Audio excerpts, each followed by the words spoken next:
В Коми обнаружен высокий риск пожара в домах престарелых и других социальных объектах с круглосуточным пребыванием людей. Прогноз публикует Центр мониторинга чрезвычайных ситуаций «Антистихия». В списке проблемных 31 регион, в том числе Москва и Санкт-Петербург. Между тем, после страшной трагедии в Кемерове жители столицы сами выходят в рейды по торговым центрам, и вердикт ревизоров пока неутешительный. Сыктывкарец Андрей Ухарев свой поход в магазин даже заснял на камеру. В этой торговой точке, например, противопожарный выход закрыт. Вот как продавец прокомментировала этот факт. Девушка, скажите, пожалуйста, почему у вас эвакуационный выход закрыт?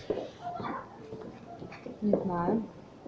Ну вот, главное. Нет, вот эвакуационный выход. Должен он быть открыт. Я сейчас подергал.